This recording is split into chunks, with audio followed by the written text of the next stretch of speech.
Today I'm going to tell you the story about how I got my last name. Now, I know you guys know that my last name is Bird. I've always been Becky Bird.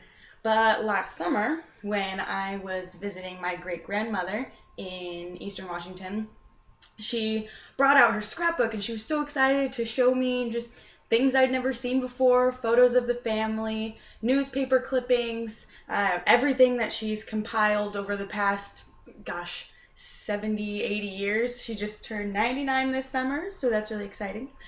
Anyway, she pulled out this scrapbook and there was, as I was flipping through it, came across this newspaper clipping that was a photo of my grandmother and her husband, Ransom. And it said right there, Marlene and Ransom Bird. And I was like, Ransom? I've never heard of this man before. And my dad looked at me, he's like, yep, that's the man who gave us his last name, essentially. And so I was like, really confused because I've always known that my dad had a stepfather and that his actual biological father was someone we never knew. And when I was a little girl, I remember asking my dad, I was like, well, what should our last name be? Like, who is your biological father?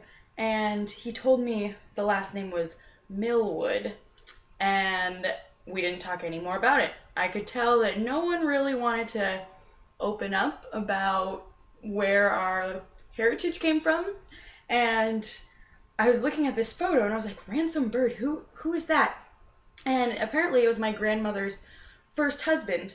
And the reason they were in the newspaper that day was because a day before they had been driving to go to their wedding. They were going to go sign their papers, justice of the peace type thing.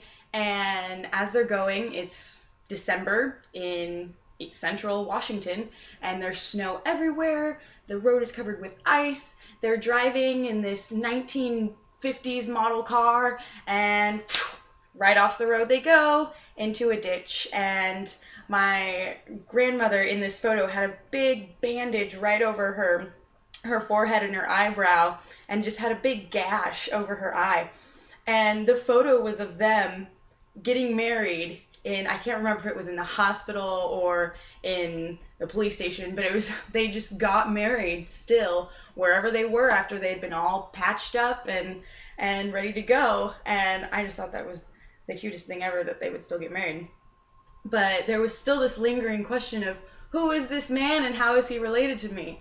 And he actually isn't. They divorced 2 years before my father was born, but when my father was born to so-and-so Millwood, who we don't actually know anything about, mysteriously, my grandmother decided to give us, or her son, her first husband's last name instead of her maiden name or my father's stepfather's name. So I feel like there's still a big place in her heart for Ransom Bird, and I'm sad to say she doesn't really want to talk about it any more than that, but I thought that was a really interesting way for me to have my last name, and I am so glad that I grew up as Becky Bird and not Becky Millwood, because it doesn't quite have the same ring to it.